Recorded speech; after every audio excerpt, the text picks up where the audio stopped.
gonna sort you right out, sunshine. Hello, wonderful people. Connor Whitmore here again with another video for you on the Nawtystep channel, and today I'm going to be doing a live review of the new compilation from NSD Black Ops Enhanced. As you all know by now, your boy for the rest of the year, up until the end of 2021, covering the essentials and the essentials only when it comes to this channel, and doing videos and whatnot, and this right here is an essential, and just so happy myself, and I know that many others are as well, that this compilation series Black Ops is carrying on post Black Label, the sister imprint of Never Say Die, which of course was ended, terminated, whatever you want to call it, a few months ago. But yeah, all of that industrial, metallic, just really wiry, aggressive goodness, a lot of legendary stuff in those, well, in that compilation series. So yeah, just great that it is carrying on here and that the legacy can continue and whatnot. A pretty star-studded lineup here again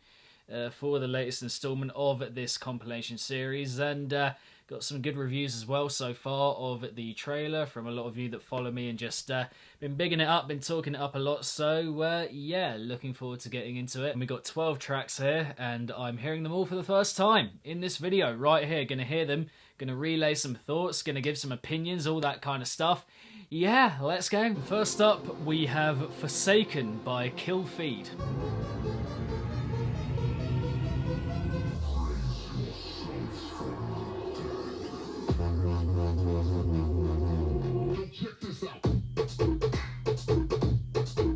Ooh, yeah. Ooh. Ooh. Wee. It's a jumpy one. Okay, let's go. Ooh, stop it. Wee. These kind of tunes are where I'm like, you know, you can do some pretty inventive stuff with riddim. You can unleash it in new and fun and just jumpy ways. Like, that's a perfect example.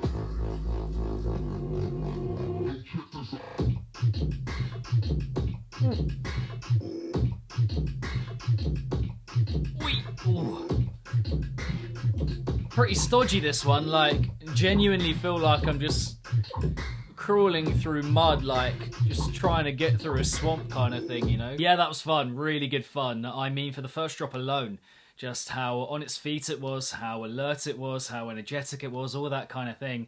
And again, gonna hark back to that idea of just unleashing riddim in a new way, you know? It's a style of music that can just become so formulaic and one-dimensional, just really keeping to that kick-clap kind of formula and not venturing that far beyond that. But here, Kill Feed, you know, he takes that formula, takes that structure that we know riddim for, and just branches it out a bit, just gives it a bit of flavour, a bit of jump, a bit of bounce, and it's very welcome. There isn't that much melody here, not loads of colour, but it's got that little thing, that little bit of industrial clinking and clanking just kind of rebounding off one another, which does make it catchy. That just that ricocheting and rebounding of sound against each other is just, wow, it just works so well. Again, very catchy, very memorable. The second drop is interesting. I think I'm going to have to get used to it a little bit more as I hear it again, which I will be doing. But yeah, I do rate the ambition of it. I rate how he changes it. It's just quite a stark difference, I think, from the first drop, when I think he could have just replicated that and maybe put it up an octave for the second drop. That would have been maybe a bit of a cheeky development, if you will. But yeah, a little bit maybe on the fence on the fence with at the moment. Just quite stodgy in spite of being quite clean in the execution. Just has quite a stodgy, swampy feel to it in itself in comparison with the first drop. But yeah, I will enjoy it more in the context of the tune overall, I'm pretty sure of it. So yeah, Forsaken, Kill Feed, a good opener. I'm liking that one quite a bit. Next up, we have Spectre Boy by G-Co.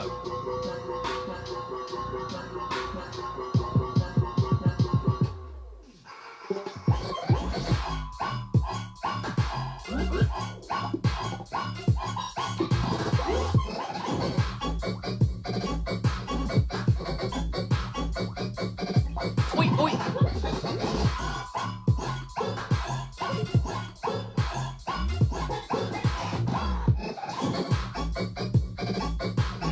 These bits I find a little bit jarring on the ear. But then this stuff, ooh. Nice little melody we've got going on here.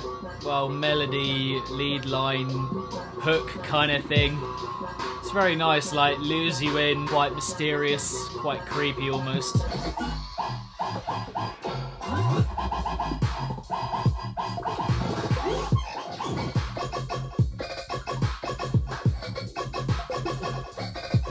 Oh yeah!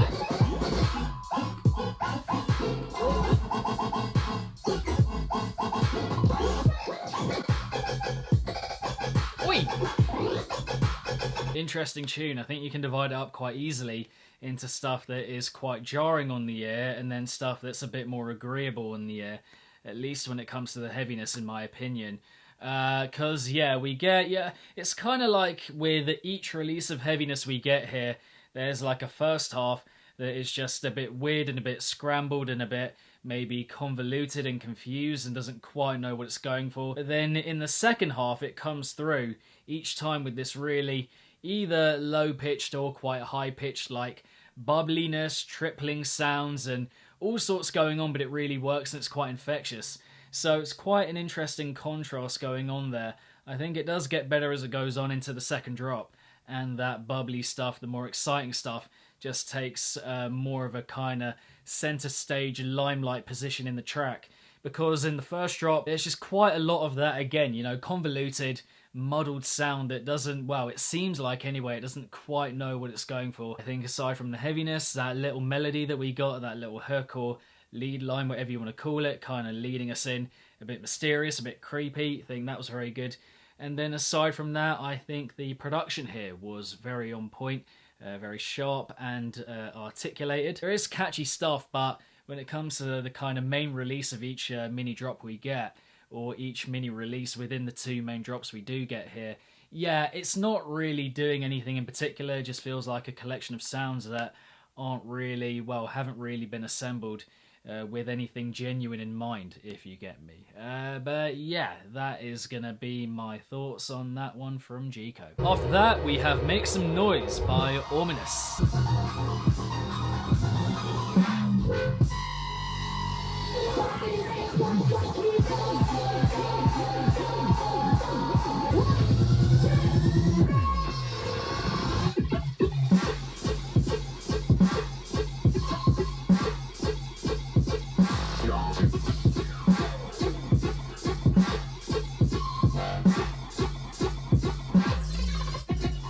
Wait.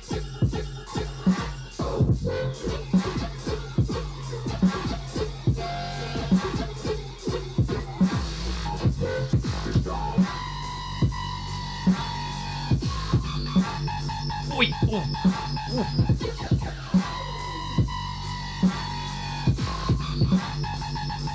Woohoo! Bloody hell, this one's relentless, like.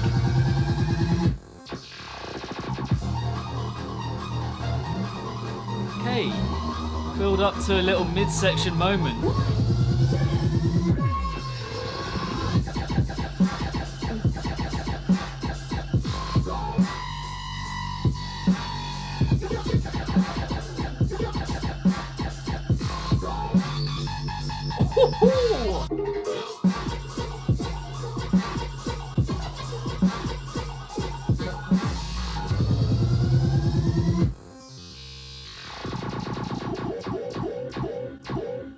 Ending at the perfect moment there, in my opinion. I was thinking, damn, this one is going on for quite a while, and we were getting another build, so I was like, fuck, are we going to get another drop here? But no, did end there at the perfect moment. But yeah, overall, I think a lot of good going for that one.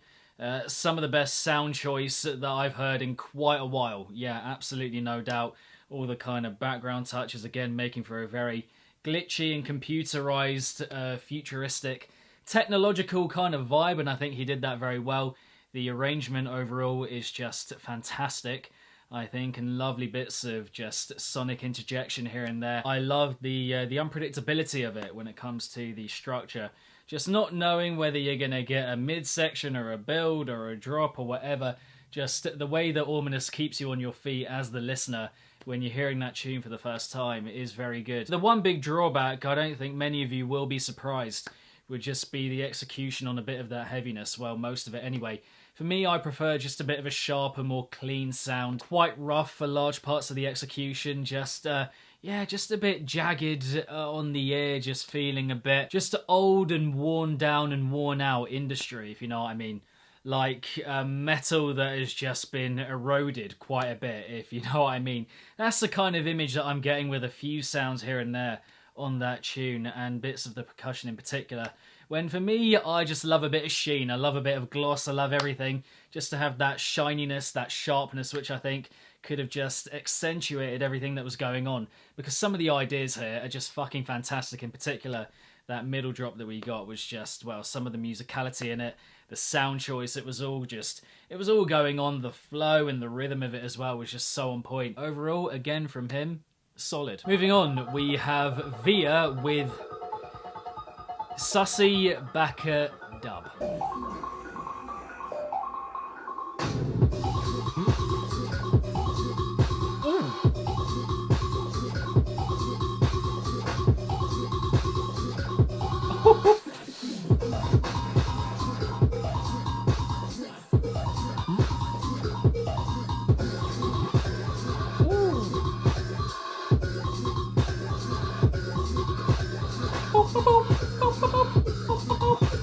Great idea, fantastic idea, loving that. I mean, proving himself again here, Veer, to just be one of the most inventive, playful, original artists in dubstep at the moment. Would have preferred myself just again a bit of a sharper feel of that snare, just have to say it. That's what I'm talking about! Oi! Oh! Oh! Oh! Oh! That is what I'm talking about! Oh, yeah! Oh my... Listen to that. God, that sounds good. Fuck me, that sounds good. That kind of artistry, that kind of cheekiness, that kind of just off-the-wallness with one's ideas. I mean, he always comes through with them, and it just makes you think about how many he's got locked away in store, because this guy just kind of rattles them out like it's nothing. Like, always coming through with the goods on that front. We get another one of them here.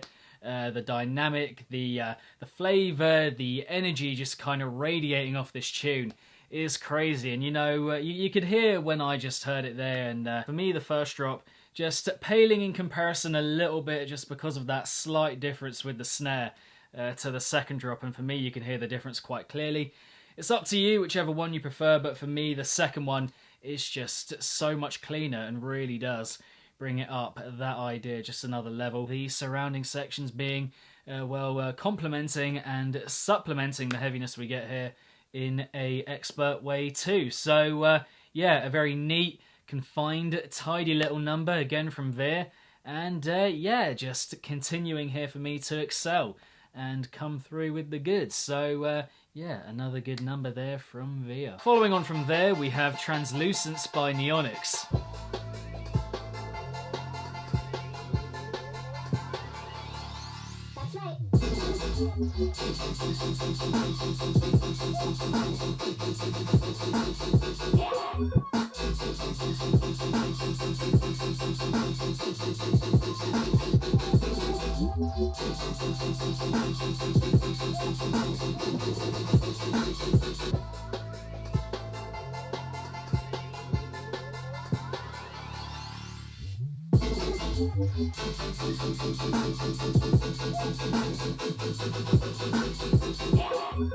Like, it's got potential. Quite like the idea, like the melodic flavour of it. The progression of it is nice as well. The execution, though, I just can't get on board with.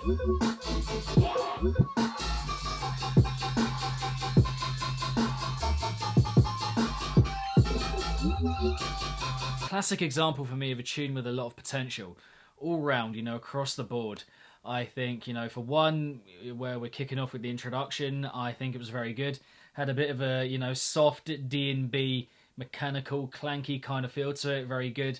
but so short, you know, went straight into the heaviness, and I think it could have been a lot longer, could have been extended just to really embellish that feel and give it that high-reaching, you know, kind of glacial, pretty, glistening kind of glow in setting up the heaviness, which again, for me, does just come in a bit too quick initially.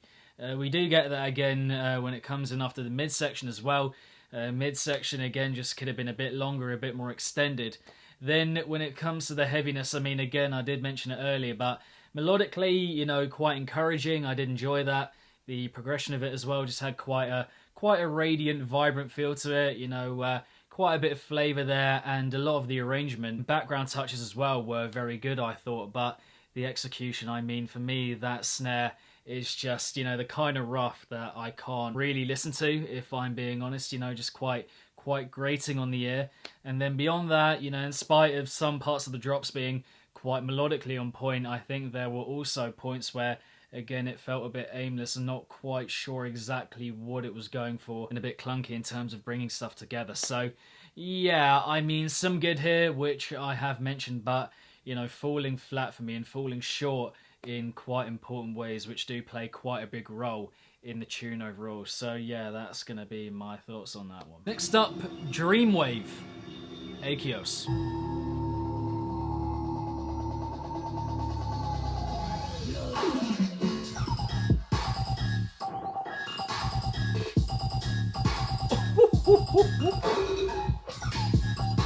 Oi!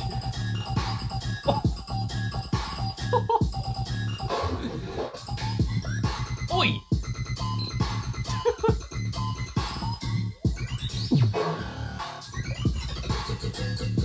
Oh my...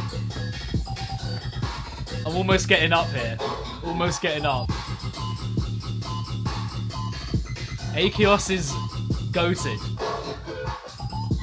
I don't make the rules, mate. That kind of invention, with the execution to back it up, all the little touches, the little developments it goes through, like, Akios is just one of those that just knows what to do. Just knows what to do. The cleverness of that drop, it's difficult to kind of articulate because every single step, a right decision is being made, and it makes an important difference to the tune. And to kind of single them all out would just take, honestly, it would take a week.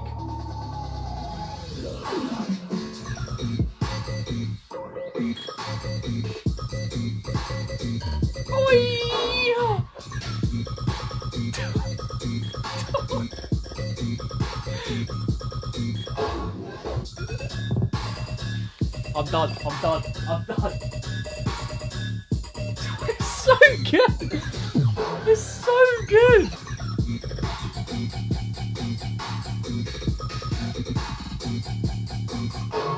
I genuinely run out of words for Akios' stuff. When it hits like that, when it's sat on point, you know, granted, I wasn't that massive on their EP, and you all know that, you know.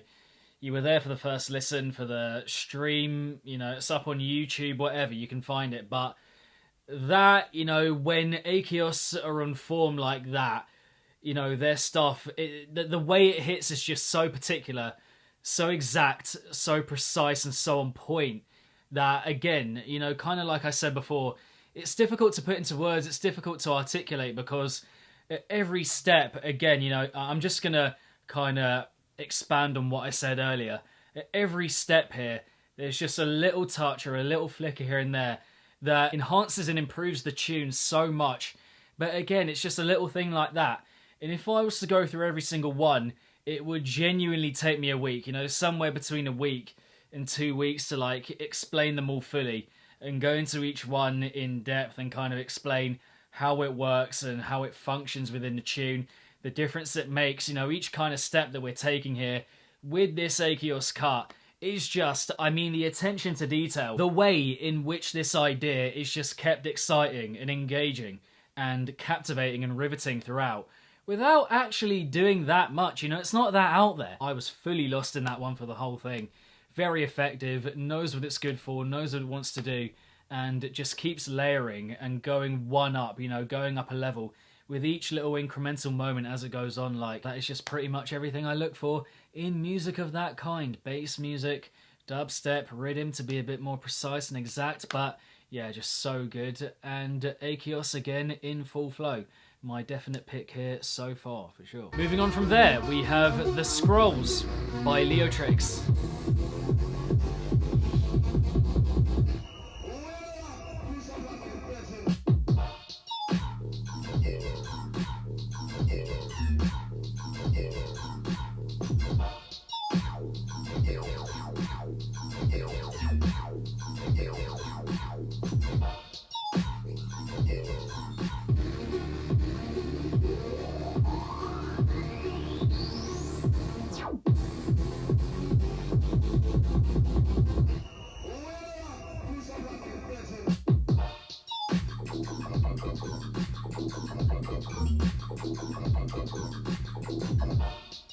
I like the ideas. I do like the ideas here. Winding and twisting and, you know, a bit just devilish with how they're all, you know, intertwined and whatnot. It just, mixing wise, just has a bit of an undeveloped feel to it to me. It just feels like it could be fleshed out and kind of actualized and HDified, if you know what I mean. Just a little bit more, just to freshen it up, you know. Yeah, some of the elements here you can hear just a bit lower than other ones in the mix.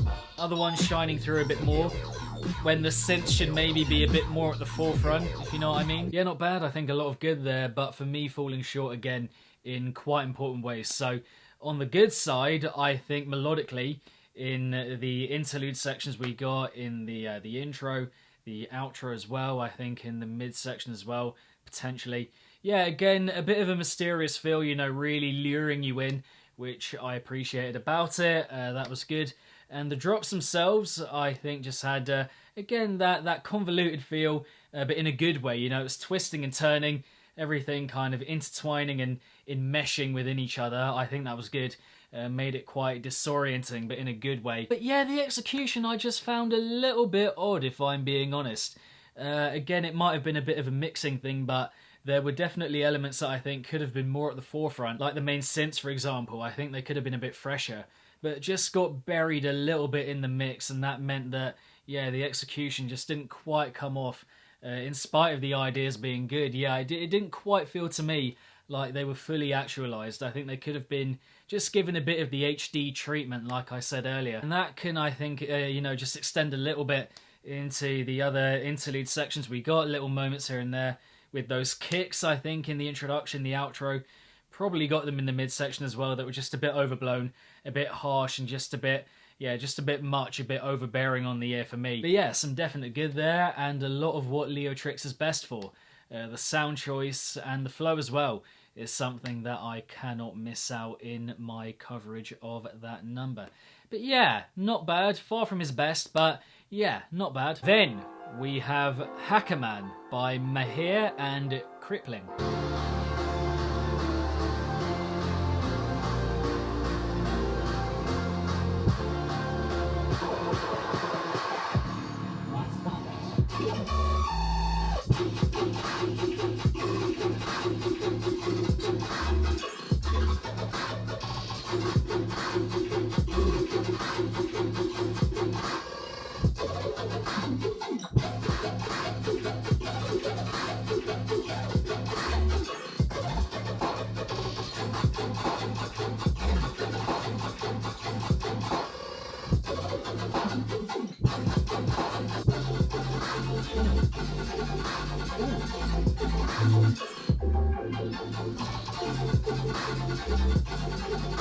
Bloody hell, straight back into it. No midsection, nothing, just straight into that second drop. Let's go.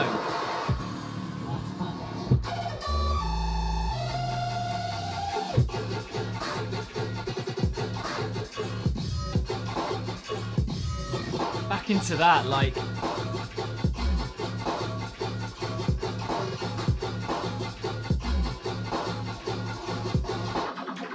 Yep, a lot of good going for that one. I think in particular for me, the arrangement and also the sound choice I think was very good. And especially considering that it's a collaboration here when, you know, you are going to get a lot of, oh, one person puts forward a sound and the other person might be like, no, not quite sure about that. So there's always going to be a lot of conversation, a lot of kind of discussion about what should be included and what shouldn't.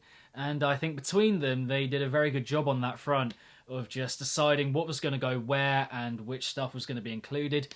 It's a very solid tune when it comes to the basics, I think, and the progression of it as well was very good. The progressions that we got, as well, in each drop, I think, in the first one in particular, but in the second one a little bit as well, although that kind of just tailed off into the outro, if you know what I mean, which was good. That was very effective, but the progression of the first drop as well was very good, a bit more melodic, a bit more scaled and more full of life, if you will, just a bit more vibrant and exuberant. I enjoyed that. So yeah, I think for the basics, this tune, very down. I think the production as well, very good, very clean, sharp overall, apart from a couple of snares here and there that were just a little bit odd. But when it comes to venturing beyond that, I think I will just stick at the basics being very good for me anyway, because the ideas, I mean, they're quite straightforward. It's just a bit of a collection of sounds without really doing anything particularly new or that inventive or just anything off the wall or different for me. I'm not getting a load of flavour and a load of invention off those ideas. But then again, it is quite difficult doing those basics and getting them right. I mean, if you're looking for a solid, industrial-leaning, glitchy, riddim-y kind of number, then you're going to get that there. But if you're wanting a bit more juice, a bit more flavour, a bit more just pizzazz and kind of wow factor just kind of being sold here with that tune, with that collaboration, then I'm not sure you're going to quite get it there. A bit ordinary for me conceptually and with what it's going for. A solid collaboration, just not for me going that little one step further to make it exceptional. But yeah, that'll be my thoughts on that one. Then we have Pulsar by Hugh K.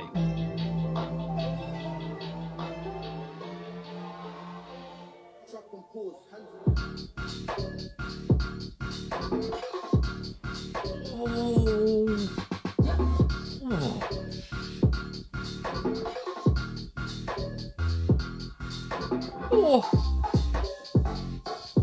Oi. Oi. Yeah.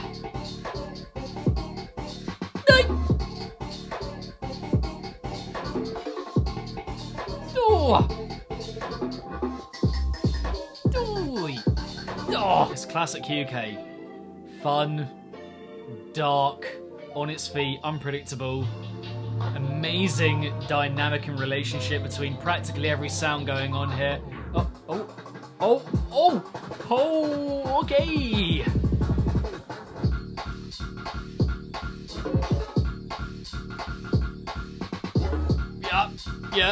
Yep.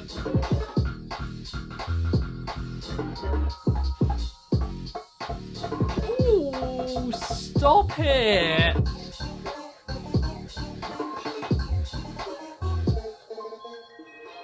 Just had a bit of a surreal feel to it, you know, just motoring along as a quite normal, quite standard UK kind of number, not in a bad way again, but you know, it's got the flavour, it's got the trickery, it's got the intricacy on point, it's got that relationship between everything going on, and it's just got the flow, it's got the little background touches, all that kind of thing.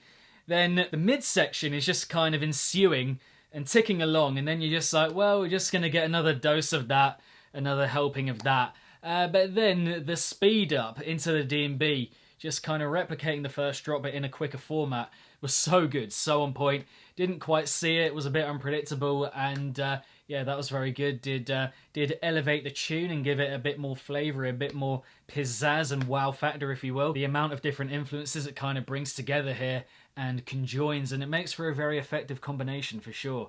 I think the progression of it, the transition from one sequence to another could have gone horribly wrong, but he executes it very well. It's all managed very very tightly and in a very assured way, and yeah, just another Hugh K tune for me that's kind of firing on all cylinders and not putting many feet wrong. Conceptually, could have maybe had a few more higher pitched touches just to just provide a bit of contrast with the deepness and the darkness that we get in that heaviness, but that would be my only kind of point, you know, just a little bit of added cheekiness that is classic of him and that I think he could have done, but, you know, wasn't fully missing that, maybe just a little bit. So, yeah, another fun and unpredictable and Just quite ambitious number, I think, there, without doing all that much. QK doing his thing, and you gotta love it. Top stuff. Moving on, we have Suction Tube by Sizzy.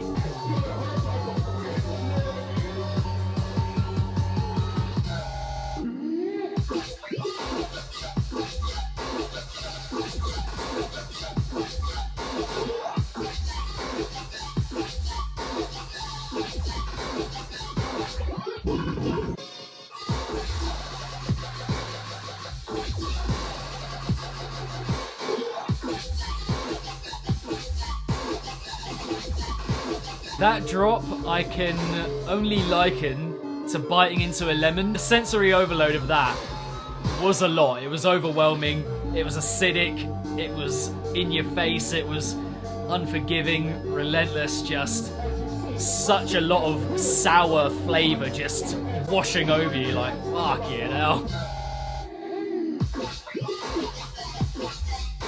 Oh.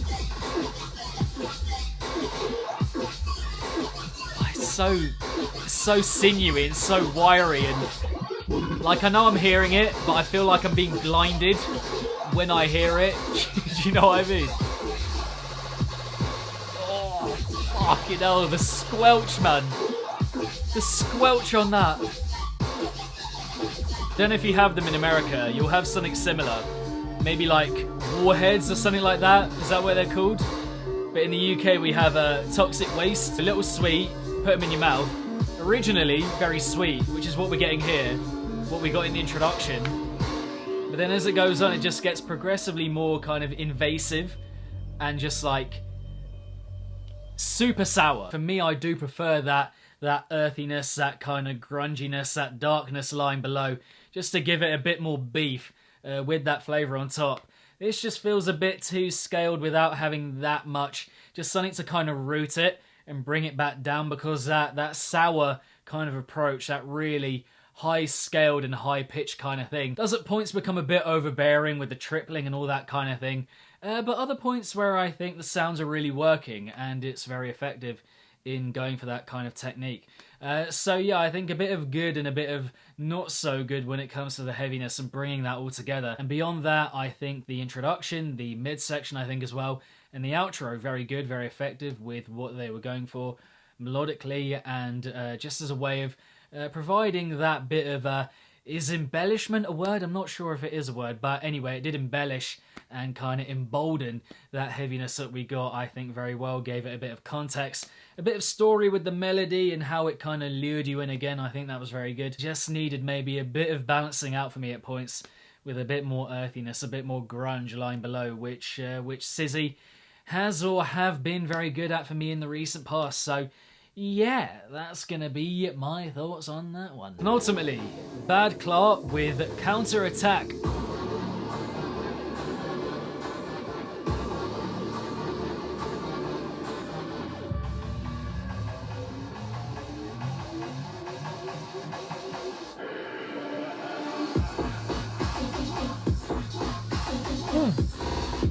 Oh, okay.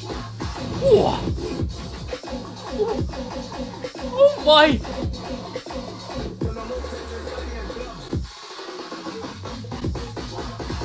Oh.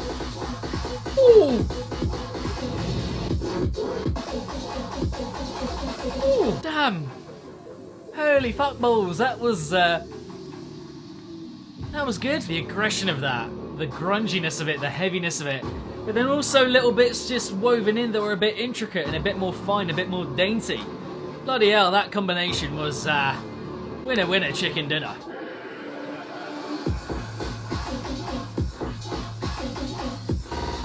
Oh. Those little bits in there.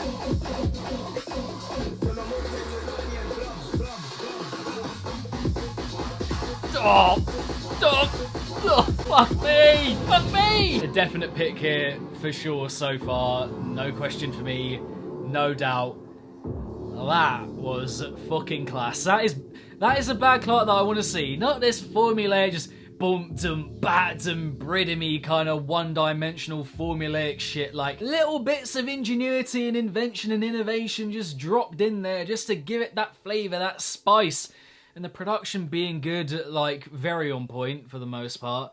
There were points where it maybe could have been a little bit sharper, but I'm not gonna dwell on that too much, because the good we get here is so good that it kind of overrides that little need there for just a touch more sharpness. And it is just a touch, you know, not a lot. I think the idea was solid, not super out there, but it was combined with those little inventive moments that just kind of came out of nowhere, made it unpredictable.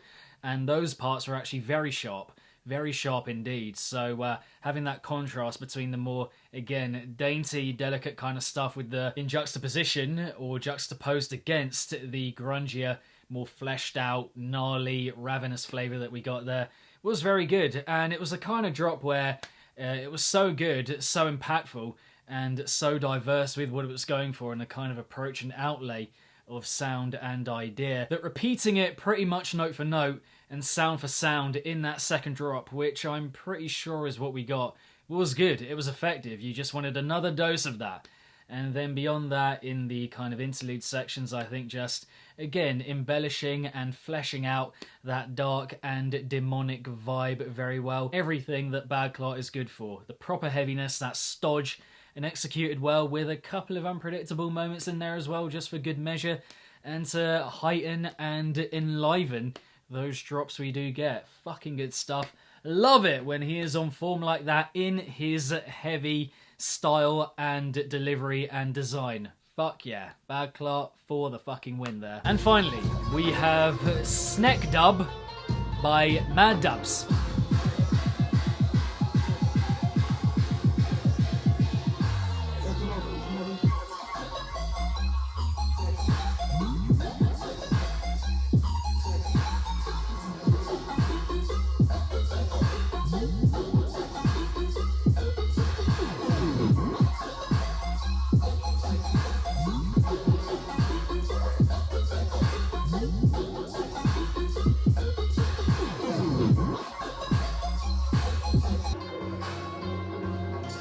These bits are lovely.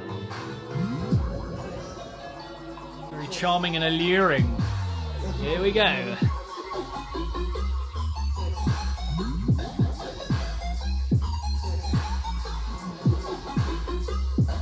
Yeah, I mean, it's cheeky, on its feet, lively.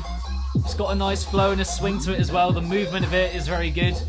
But yeah, I'm personally never going to be about that distant, industrial kind of approach and delivery.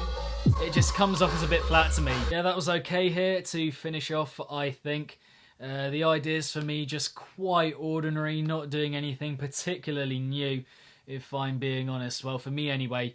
And I'm never gonna quite be about that, you know, that distant snare industrial kind of usage. Just my thing. But I mean, if you are about that echoey kind of cacophonous industrial mechanical kind of riddim-y vibe, then yeah, you're going to enjoy this tune quite a bit. I did like actually how each synth just kind of, well, the synths overall just kind of, each new one coming in just took the place of the one that was there before it, and they were all kind of overlapping each other, and that was quite cool. I enjoyed that about it. But yeah, the main ideas that they kind of made up, not that enthralling, not that enthusing, if I'm being honest. Mad Dubs has put out a lot of very inventive and off-the-wall, out there kind of stuff in the past. So yeah, I think hearing that, I was just maybe not let down. That might be a bit strong, but I did just want it to push that little bit further conceptually with what it was going for in the drops there. So yeah, some good little aspects, little moments here and there, but when it comes to the focal moments here, with this closer from Mad Dubs, just feeling a little flat and a little bereft of invention. Just my take on that closer right there. But overall, I think it's a good compilation. Not quite XL3 level, if I'm being honest. But yeah, for me, still quite a lot of good here. And the standard overall is very high. I think there's good with practically everyone. Maybe a couple here and there where I'm, you know, trying to find, you know, those bits of gold. It's a little bit harder to find them, but I think they're quite available, well, readily available in pretty much all 12 cuts that we get here. Nothing that I'm outright just not enjoying at all, I wouldn't say. Yeah, nothing quite at that level, in my opinion, on the comp of the 12 tunes that we get. But on the flip side of that, I think there's also quite a bit of cheeky stuff here, if I'm being honest. And for me, that would constitute as my favourite stuff on the compilation, you know, stuff that is very on its feet and lively, energetic, just a bit tricksy and quite finely cut and detailed. And that stuff for me definitely stands out, because a lot of the other stuff we get here, I suppose, just maybe a bit grungy. I think that was the word I was looking for. But yeah, just quite a clear difference, I think, on the compilation here. You can divide it up, I think, quite easily and quite readily between stuff that is a bit more lively, a bit more on its feet, a bit more energetic and a bit more tricksy, and then stuff that is, yeah, a bit more grungy and a bit more just full on, just more overtly dark and a bit more stodgy, as I said earlier. But having that, you know, having that contrast and that difference, that juxtaposition between those two different styles across the whole compilation, across the 12 tunes we get here, is quite good. And having that kind of variety, I think, within dubstep overall does definitely work for the compilation overall. But on that note of goodness, I am going to touch on my favourites here of the 12 on this compilation, Black Ops Enhanced. And I don't often do this, but right here I'm going to go through my favourites in order. So we got 5 here of the 12 that I heard, and in order, this is how much I enjoy them. Yeah, this is what I'm going for. So the Achios would be first. That one just front to back, incredible. Can't really find anything to fault it with, if I'm being honest, and it is just complete class front to back. Then the Veer, then the Kill Feed, then Bagclaw, and then Huke. That would be a nice little 5 there that I'm going to go for my picks overall with Black Ops Enhanced. But yeah, those are my picks, those are my thoughts overall, and now I want to pass it off to you guys. I want to pass it off to all of you. What are you guys making of this compilation? How many times have you heard it through, and how many times are you going to hear it through after that first listen? You know, are you enjoying it? Are you not enjoying it so much? How does it rank for you in comparison with other Black Label compilations of this kind of length, and which tunes of the 12 are your picks as well? But yeah, drop all of your views, your thoughts, your opinions, all that kind of stuff in the comment section down below. Beyond that, hope you enjoyed the video, and thank you very much for watching, and appreciate your patience as I go through the essentials for the rest of the year and gear up for what is going to be a crazy amount of change on this channel. Yeah, look out for that as we head to, or towards the end of the year and start of 2022, which is quite big. So yeah, look out for all of that. But again, hope you enjoyed this video and look forward to the next one. Keep it naughty. If it's naughty, then you know, and I shall see all of you legends in that next video. Peace.